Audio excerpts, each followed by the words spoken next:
क्या आपको पता है दोस्तों, आज की डेट में करप्शन यानी कि भ्रष्टाचार बहुत ज़्यादा फैल रहा है। इसका जाल लगातार बढ़ता जा रहा है। तो आज की इस वीडियो में हम करप्शन के ऊपर चर्चा करेंगे।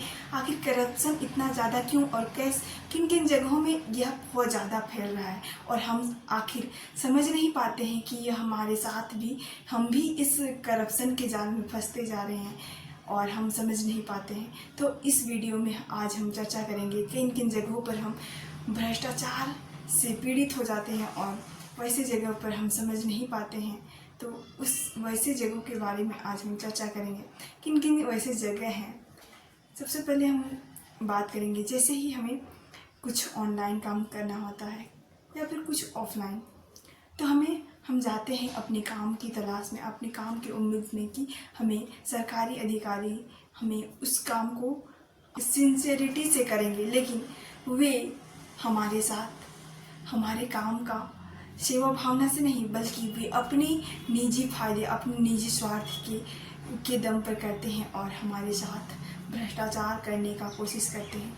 जैसे कि हमें बोलते हैं कि अगर आपको ये काम करवाना है तो आपको कुछ खर्चे लगेंगे ताकि मैं आपका काम बहुत ही जल्द कर सकूँगा।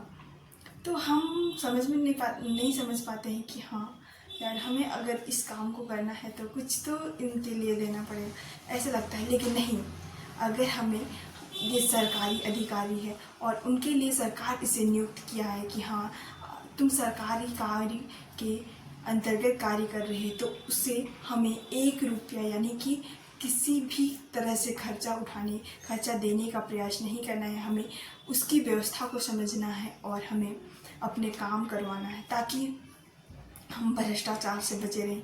लेकिन कई बार ऐसा होता है कि हम ऑनलाइन काम करवाने जाते हैं और वहाँ भी हमें इस तरह की समस्या देखने को आती है। लेकिन उस परिस्थिति, हर एक परिस्थिति में हमें पूछना है कि क्या सरकार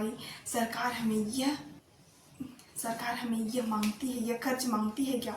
अगर उस चीज़ से हमें पूछना और जानकारी लेना है ताकि हम इस चीज़ से बच सकें। बहुत सारे ऐसे फील्ड हैं, जैसे कि खनन के क्षेत्र में है, शिक्षा के क्षेत्र में है और राशन मिड डे मील, इस तरह के बहुत सारे ऐसे फील्ड हैं जिसमें आपको इस प्रकार के तरीके, भ्रष्टाचार के तरीके देखने को मिलेंगे। यह जाल, भ्रष्टाचार का जाल दिन ब दिन लगातार बढ़ता जा रहा है। तो आपको समझना होगा कि हम इस चीज़ से बचे रहें और एक अच्छा जनता होने के नाते इस चीज़ को हम फेस ना करें।